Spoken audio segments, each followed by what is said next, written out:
Drage gledalke, dragi gledalci, drage poslušalke, dragi poslušalci našega YouTube kanala oziroma podcasta Zgodovina slovenskega alpinizma.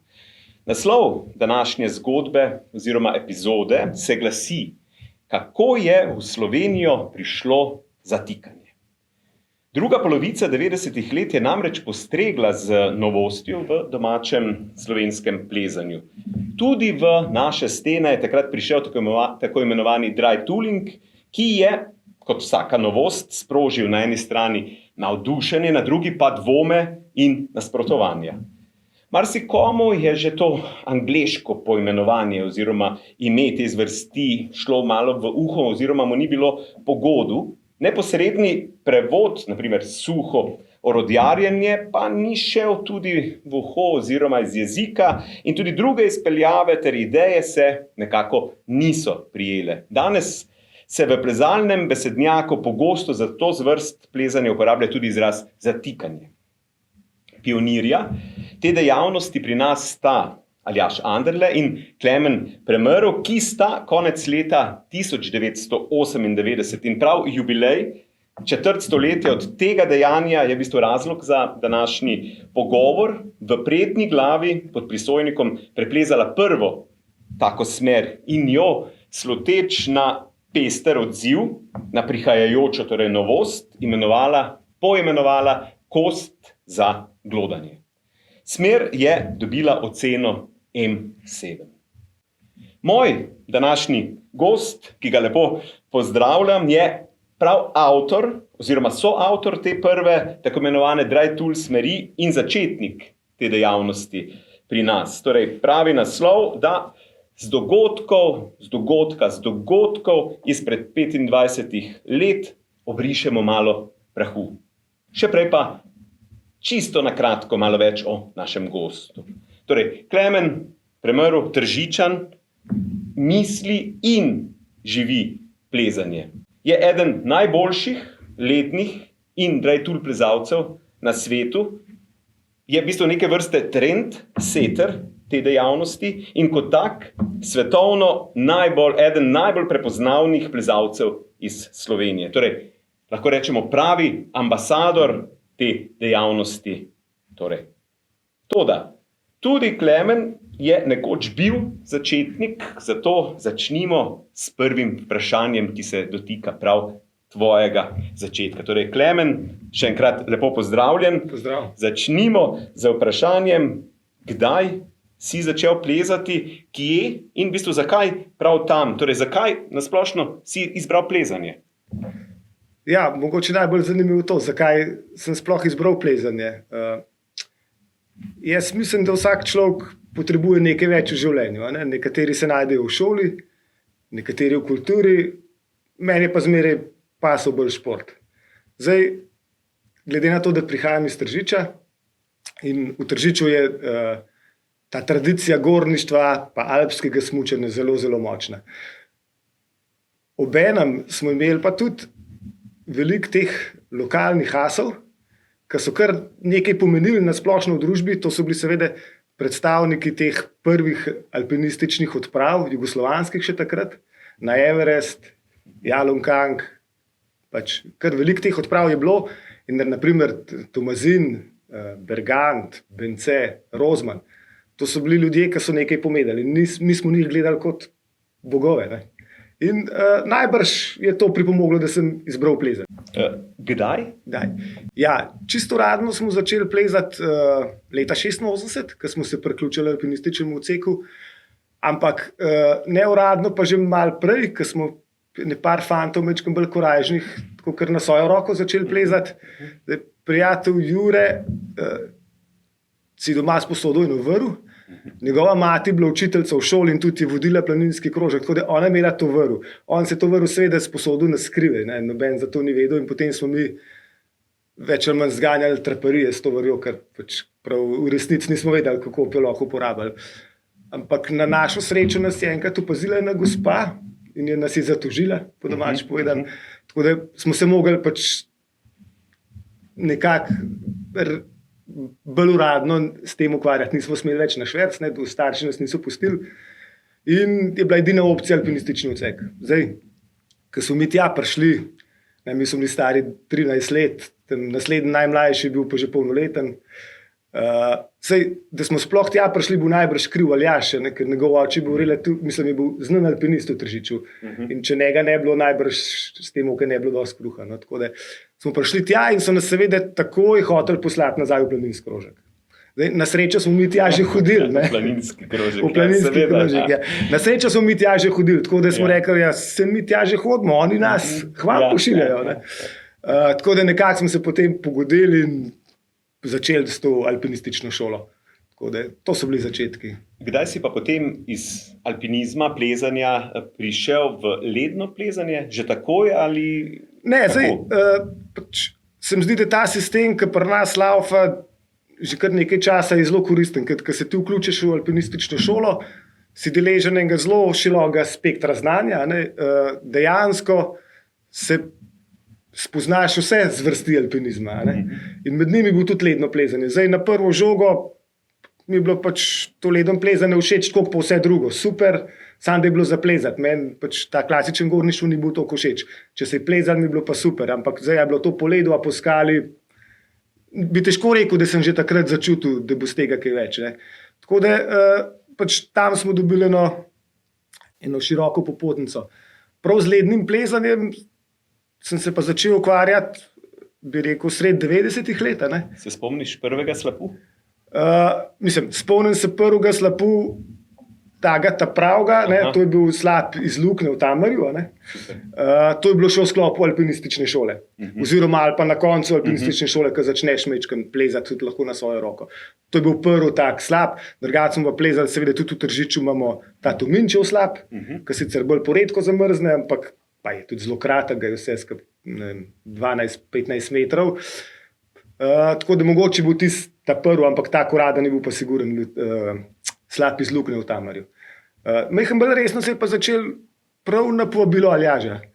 Jaz sem potem, cel ta obdobje sva z Aljažem zelo veliko skupaj plezala, od športnega plezanja do stvari po hribih.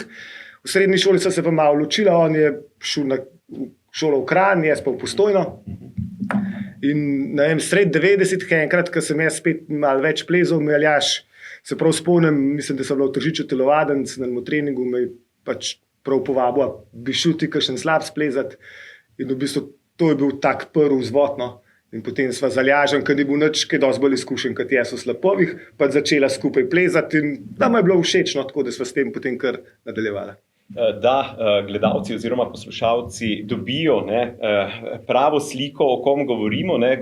Govorimo o Aljažu Anderletu, ki je v bistvu s Klemnom Premrlom na nek način neločljivo povezan v tem obdobju. Vsi, ki smo tedaj plezali, pa vsi, ki beremo, spremljamo dogajanje tistega časa, zelo pogosto zasledimo to navezo, ena taka res močna, pomembna naveza, ki je delovala v tistem času. Torej, stanje v drugi polovici 90-ih let, torej vi ste že, niste več začetniki, ste že doma v lednem plezanju. Kako je izgledalo torej 95 in kasneje, ko pridemo do prve, tudi konec koncev, sedmice v ledu, ampak do tega bomo še prišli, pa kosti za glodanje in tako naprej. Zime so bile še boljše, kot so danes, ko lovimo tisti teden razmer, če sploh pride. Kakšna je bila situacija v Sloveniji v tistem času? Ja, roko na srce, zime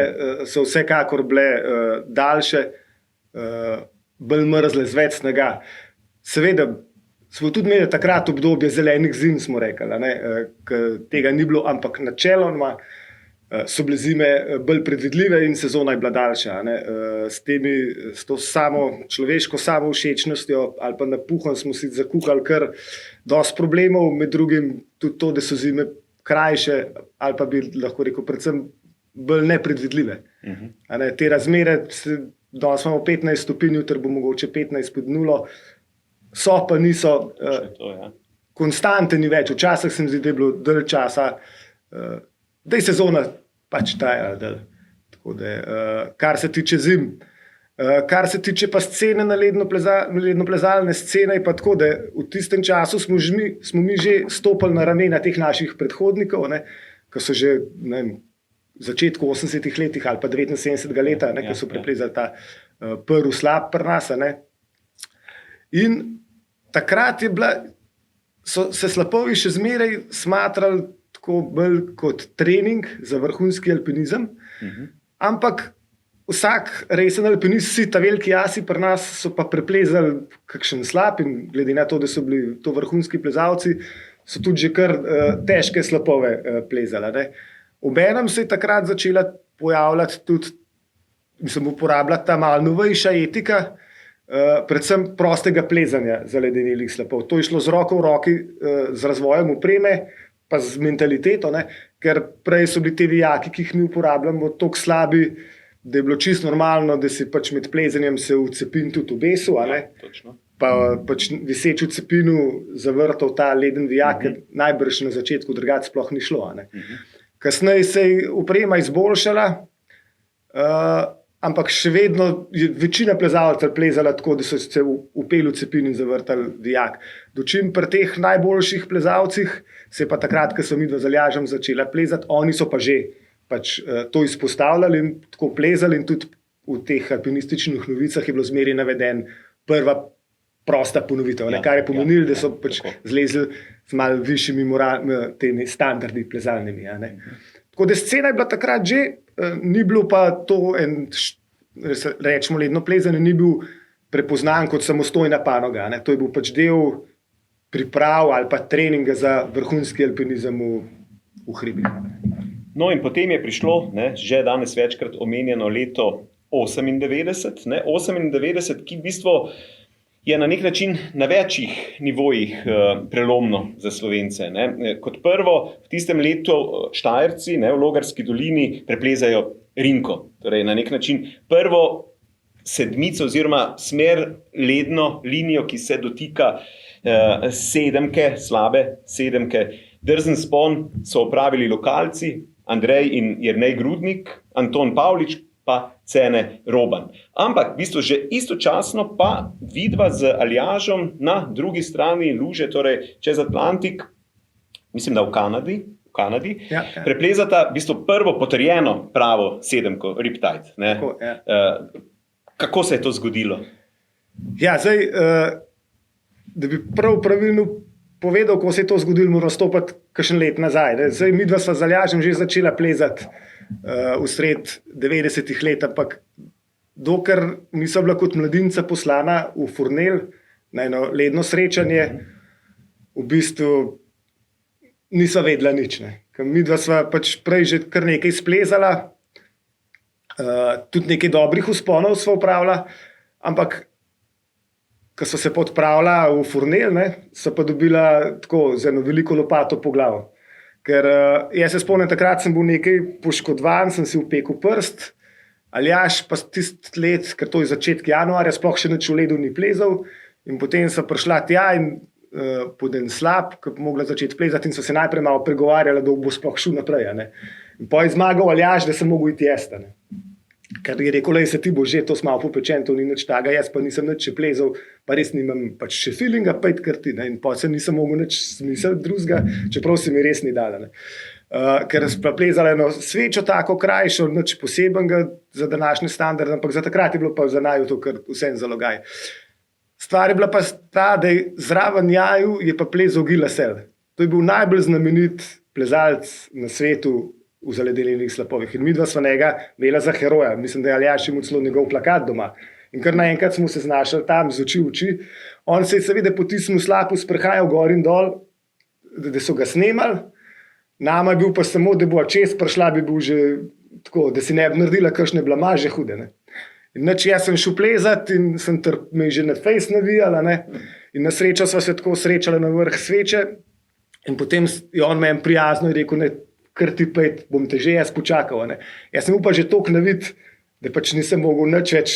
In pa sem se znajdel in sem hitro rekel, ne, sej pač tebe snemajo, kar ti pejt, jaz se bom pa že obesil. In sem komaj čakal, da sem se pač obesil ta sveder. Ampak takrat so v bistvu videla Guya Lassella v akciji, kaj on počne in kaj počneva midva. In pač sva, z Aljažem sem par dni nazaj govoril, rekel, takrat sem si mislil, ali začni resno delati, ali pa prodaj tole robo. Ker to, kar delata zdaj, ni nič.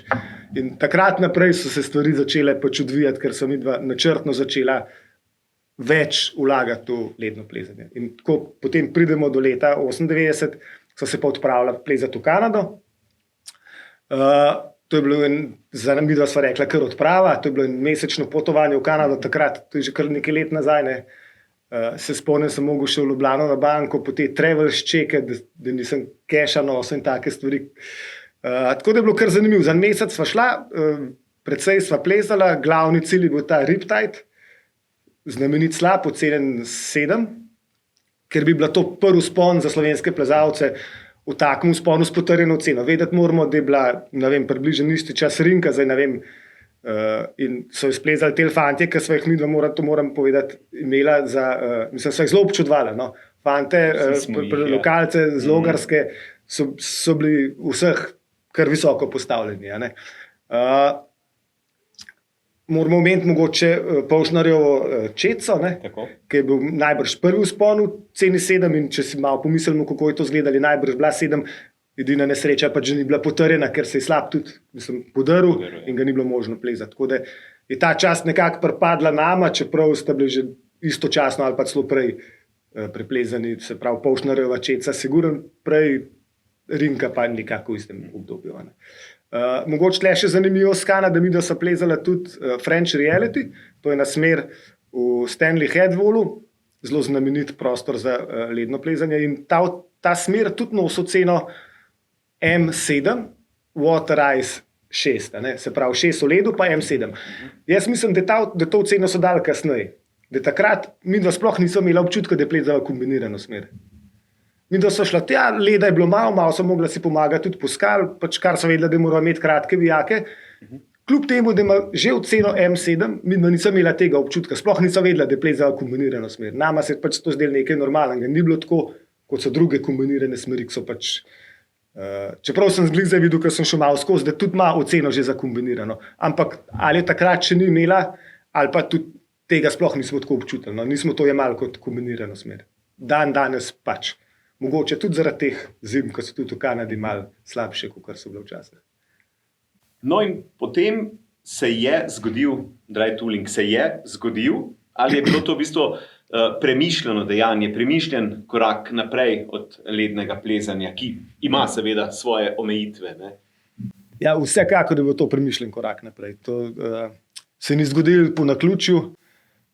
Mi dva sva, mislim, en od prvih vzvodov mogoče je bila ta knjiga Jeff Lowe Ice World, na kateri naslovnici bil Jeff Lowe slikan v prvi kombinirani smeri na svetu, se pravi oktopusi iz Amerike in pač to je naju čisto prevzela. Mi dva sva že v lednem plezanju, se pravi nekaj težkih slapov preplezala in se nekako ne približevala zgornji meji, ampak lestvica je zaprta na vrhu na 7+, stvari postanejo precej delikatne in nevarne. In ko sva to videla, sva vedela, da to je to, da to je to, kar se midva želiva. In na podlagi te inspiracije, se pravi te fotografije pa knjige, pa na podlagi izkušenj sva pač vedela, da hočeva nekaj naprej narediti. Kakšne take smeri tle v bližini ni bilo, ne samo pri nas, ampak tudi v širšem prostoru ni bilo, ali pa je mogoče celo bila, ampak včasih so novice potovale po drugačni časovnici, tako da kar se je zgodilo letos, si drug let v kakšni reviji videl. Tako da, ko sem midva prišla z Kanade, sva vedela, da moramo začeti še bolj trenirati. Če hočeva pač se posvetiti temu športu, ne bo dosti, da samo pozimi plezava in je treba začeti trenirati. In zato sva začela kar v plezališču Dovžana Soteska plezati s cepini in derezami. Kar je seveda zelo delikatna zadeva. Mi da sva kmalu ugotovila, da pač puščava sledi.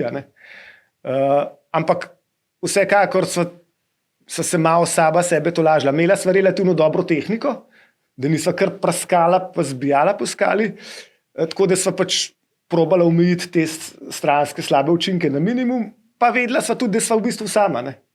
Da takoj, ko bojo začeli tudi drugi početi, bo to postal problem.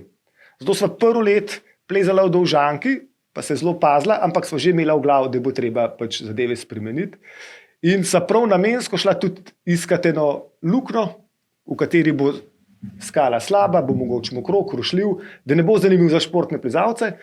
In si bo tam opremila plezališče, kar so tudi seveda kasneje naredila. Tako da se ta kos za glodanje ni zgodila sama po sebi, ampak sva pač to midva namensko naprej, postopoma seveda najprej v Dovžanki in potem mislim, da že kar naslednjo zimo sva pa že pač našla prostor, kjer bi splezala to prvo kombinirano smer. No, evo, in smo prišli do najne ali pa naše današnje zvezde, smeri, smer kost za glodanje. Kako pa sta si izbrala linijo, torej kako sta našla linijo, kako sta se pripravljala na vzpon, kako sta urejala varovanje, torej kako je potekala ta faza od tega, ko sta si ogledala, kje boste plezala, pa sta potem poskušala večkrat, povedal, in jo na koncu preplezala. Ter kako sta jo ocenila? Ja, zdaj, če bo začela kar na začetku, vedela sva, da hočeva pač eno tako smer narediti in zdaj, treba je bilo najti samo še pač primerno smer.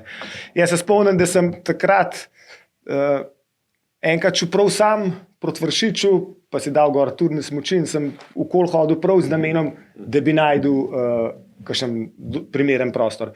Zdaj, prednja glava nama je bila zelo poznana, zato ker so tam preplezali veliko prvenstvenih smeri, pa tudi tako so veliko tam plezala.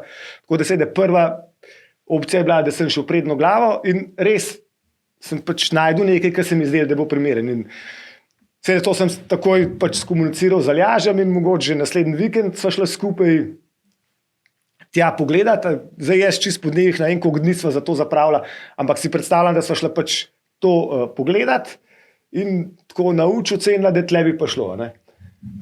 Potem naslednji korak je bil, zdaj, a bo to res šlo. In v ta namen se mi zdi splezala po enem drugem slapu na vrh, naokrog si na vrh uredila varovališče in se spustila čez, upajoč, da bo tam nekoč smer, čez steno in pogledala, če je linija oprinkov, da se to sploh da preplezati.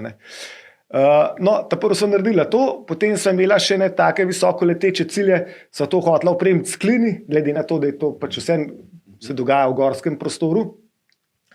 Ampak sva kmalu ugotovila, da to tako lahko pač ne bo šlo, da s klini varovanja tam, mislim, najbrž se da, sam, koliko je to kučljiv, pa delikatno, pa res drži, to pa nisva takrat vedela. No in sva se potem kmalu odločila, da bo uporabila svedrovce. Zdaj, tudi s temi svedrovci ni tako danes, prvo pač je bilo treba dobiti mašino, ker to ni mu vsak AO ali pa kdo doma.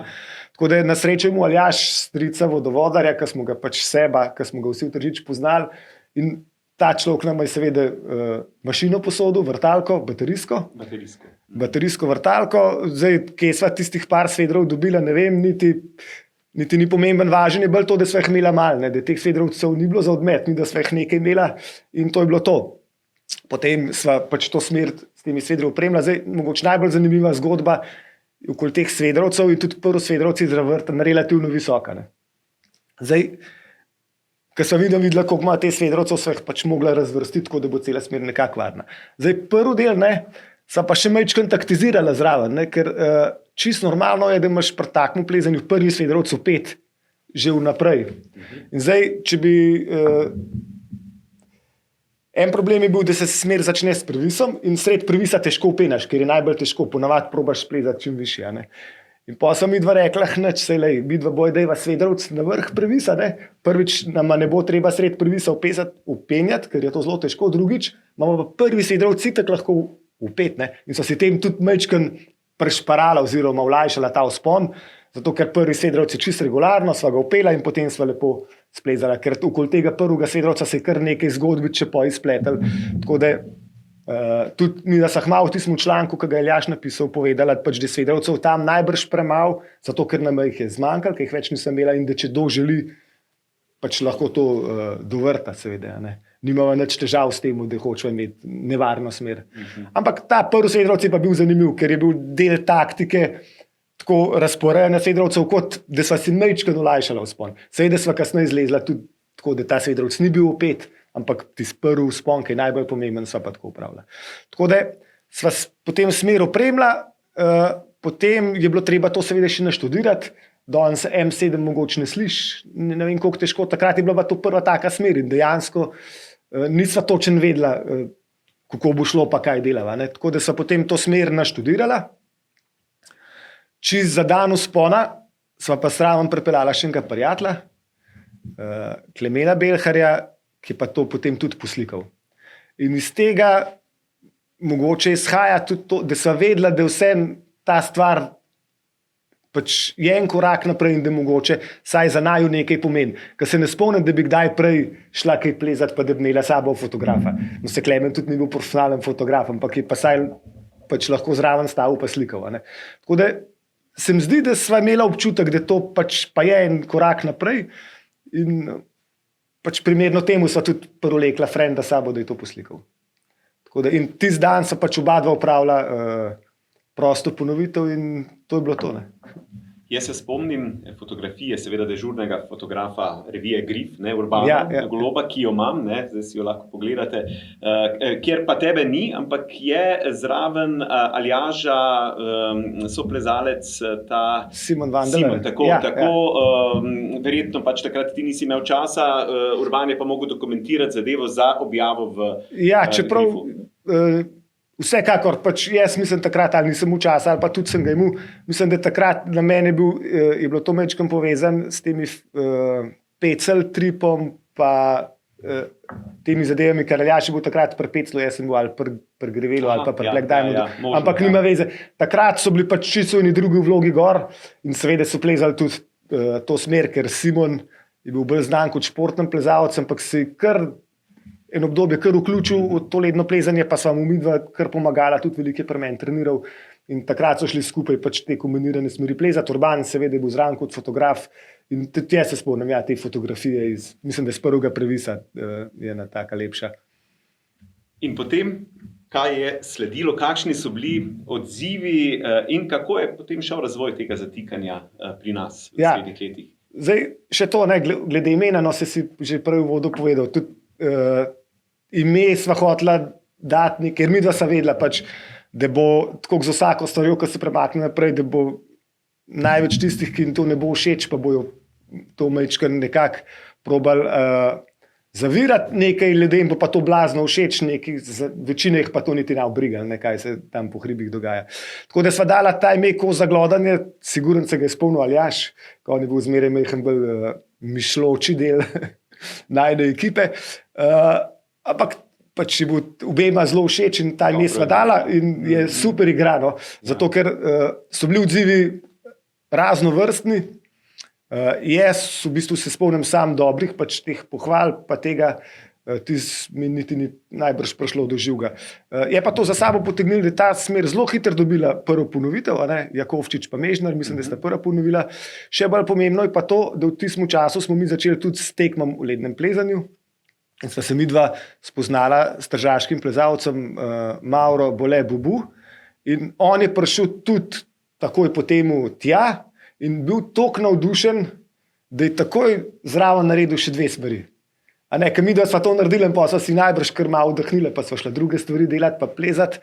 Bubu je bil pa toliko navdušen, on je takoj desno, mislim, da je naredil še Il Torno Subito, ker tudi mislim, da pomeni, se vrnem takoj, najbrž izlet zunajno, pa prišel naslednji dan že narediti drugo, pa še eno smer približno istih težav. Pa tudi seveda takrat je bila zelo močna mogočna veza Kresal Gradišek, tudi ona dva sta bila pač v prvih bojnih linijah in se je to kar saj med to eno ožjo skupino se je to kar zelo hitro zagrabili in so te nove smeri kar konstantno in hitro nastajale. In kakšen je tvoj današnji pogled na tisto obdobje, torej, ko ste začenjali s tem in kako je v bistvu stanje tako lednega plezanja kot zatikanja danes? Ocene vemo, da rastejo, v bistvu imaš najtežji slab, ledni slab, bomo o tem malo bolj podrobno, ki je na svetu z oceno 13, Water Ice ali kako že, 13, potem pa pri dry tooling ocenah pa še malo več zmede. Torej, slišali smo, da je Koz za glodanje bila ocenjena z M7, ampak danes, če se gledajo te smeri z zatikanjem imajo po ceno D, ne? In imajo najtežje naj bi bila D16. Kako je zdaj s tem? Torej, kako gledaš na tisto obdobje in ne, kako je stanje v današnjem času? Ja, mi vas zalažem, ali pa vsi, ki smo v tistem obdobju plezali, smo imeli eno blazno srečo, ker smo padali v nekaj, kar se je začelo razvijati na novo. In je bilo ogromno prostora za razvoj, ogromno prostora za napredek. Tudi zelo velikimi koraki je šlo to naprej, kar se tiče kombiniranega plezanja. Takrat so se začele tudi tekmovanja, mogoče bil glih zaradi tega momenta majčkeno lažji dostop do sponzorjev, sicer to niso bile neke sponzorske pogodbe z denarjem v igri, ampak z opremo, ampak kar je za mladega fanta že zelo veliko pomenjena spodbuda, mogoče še najmanj tisti par cepinov, pa stvari, ki jih dobiš bolj, je to, da si lahko rečeš, da te tudi drugi prepoznajo, da delaš stvari prav. Tako da siguren je bil takrat zlato obdobje in kombiniranega plezanja in tekmovalnega plezanja, ki se je začel kakšen let kasneje. Jaz zdaj tle skozi govorim kombiniranega plezanja, se pravi mixed, ker je to šlo lepo postopno iz slapov v kombinirano plezanje, se pravi tam, kjer so stene toliko strme, da do teh visečih sveč preplezaš po skali. Ampak še zmeraj je bilo bistvo plezati zaledenele slapove. Zdaj, če so se začeli malo višji ali pa če je bila vmesena skalna streha, so mi skalno streho preplezali ne zato, ker je bila skalna streha, ampak zato, ker smo hoteli priti do ledu in smo plezali kombinirane smeri. In zdaj bom izpadel tak, kot so izpadali tisti gospodje, ki so govorili, da ledno plezanje ni šport, ampak je samo trening za alpinizem. Tako je, zato ker sem takrat plezal, gledam na dry, se pravi samo dry tooling, iz tam, kaj jaz prihajam, nima sam po sebi smisla. Se pravi, plezati po skale s cepini. Zakaj? Če je samo skala, pač plezaš s plezalkami in z magnezijo. Če pa hočeš priti do leda, plezaš pa kombinirano, pa plezaš s cepini. Ampak, glede na to, da imam že svoje leta, sicer včasih še tako lepo povem, kot sem zdaj povedal, v resnici pa pač dry tooling je ratal samostojen šport in mu jaz čisto nič ne oporekam. Jaz sam povem, kako sem pač te stvari doživljal. In se je ta kombinirano plezanje v bistvu zdaj zelo razvil v svoje panoge. Še zmeraj ostaja ta kombinirano plezanje, ki je mogoče najlepši, kar se mene tiče, dejavnost. Potem imamo tekmovalno ledno plezanje, pa dry, se pravi, in tam so tudi ocene D. D damo oceno tam, kjer ni nič ledu, se pravi, ne gre za kombinacijo, ampak gre za suho skalo, ampak jo še zmeraj plezamo samo s cepini in derezami. Na začetku je bilo to res kot trening, tako kot sem rekel, da sva iz Dovžanke se umaknila, da ne bi bilo tam preveč škode in sva si upremila eno plezališče in tam imajo ocene D. Ampak mi dva tega nisva smatrala, kot da so preplezala oceno, to je bil za naju zgolj poligon za trening. Dan danes pač pa obstaja veliko teh smeri, ki so pač smeri same po sebi in jih ne jemljajo več kot trening, ampak tudi kot športen uspeh. In te ocene grejo do D16, kar je veliko. Ja, kaj pa led? Torej, prej smo govorili o Rinki, pa o vaši sedmici v Kanadi. Ja. Torej, govorili smo o sedmici, ampak danes imamo pa oceno 13. Kako to izgleda? Ja, tukaj spet treba biti pošten mogoče. Tudi to 13, ko sem jaz, s prijatelji seveda, ne sam jaz zakrivo. Ampak ledno plezanje je, ali pa težavnost lednega plezanja je neločljivo povezana tudi z nevarnostjo oziroma z tem, koliko težko je nameščati varovanja in podobne stvari. In zato je tudi lestvica bila nekako navzgor zaprta do M7+, so bile te smeri. Zdaj, mogoče se je upravičilo tudi Water Eye 7+ sem preplezal, tako da pač ne, da tega ne bi hotel, ampak kakorkoli, te stvari postajajo zelo, zelo nevarne.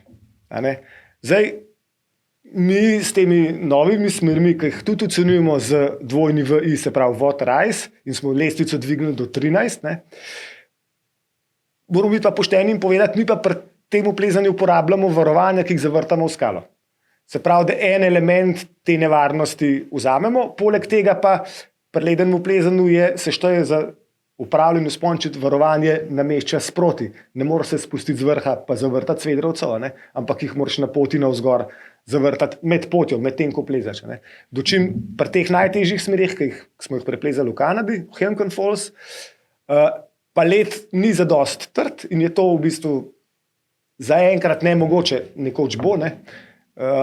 Mi pa najprej smer mečkam pripravimo, pripravimo tudi varovanje, se pravi z svedrovci v skalo in potem to probamo preplezati. Zdaj pa, ker zadeva poteka popolnoma v ledu, se pravi jaz od začetka do konca plezam s cepini in derezami in to samo po ledu. Potem se nam je zdelo normalno, pa mečkam provokativno in smo ostali na oceni water ice, se pravi ocena za led, samo da smo pač ne iz slapov, ki so ponavadi navpični, šli v previs oziroma v strehe. Ocene smo temu prilagodili in smo prišli do Water Ice 13. Ampak Water Ice 13 pa Water Ice 7 plus težko med sabo primerjaš, ker imate čisto različne parametre, kaj je težko, kaj je nevarno, kaj ni nevarno.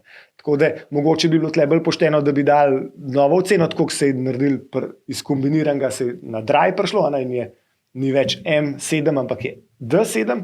Bi mogoče tudi pri ledu lahko imeli, tako kot imamo Water Ice 12, bi lahko tudi mi dali posebno oceno Spray Ice, ker je ta led malo drugačen in bi s tem pač malo teh dvomov razblinili, ampak mi smo pač šli na medij, po katerem plezamo, kaj definira plezanje.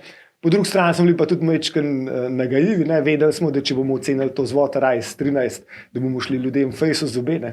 In smo pač za nalašč to naredili in pač sem majhen z nasmehi spremljali te besne odzive kakšnih plezalcev. Zadeva je pa ta, da dam tudi, pač, da meni je kristalno jasno, kaj pomeni Water Ice 13, pa kaj pomeni Water Ice klasičen 7 ali pa 6. Pač znam te stvari postaviti v perspektivo. In tudi mi zdaj precej jasneje vidimo, oziroma poslušalci, ki so poslušali tvojo razlago, si lahko tudi tisti, ki niso morda plezali ali niti ne razmišljajo o tem, vejo, o čem govorimo. Torej, hvala, Klemen, za to, da si danes vzel čas, da smo v bistvu na nek način, kot sem že v uvodu rekel, pobrisala prah iz te prve naše smeri, ki ni bila klasično ledno plezalska, ampak je bila nekaj novega, torej nek zgodovinski dogodek, kot je osnova tej naši oddaji. Hvala lepa, drage gledalke, dragi gledalci, poslušalci, to je bilo za danes to. S Klemnom se poslavljava in vas lepo pozdravljava. Hvala lepa.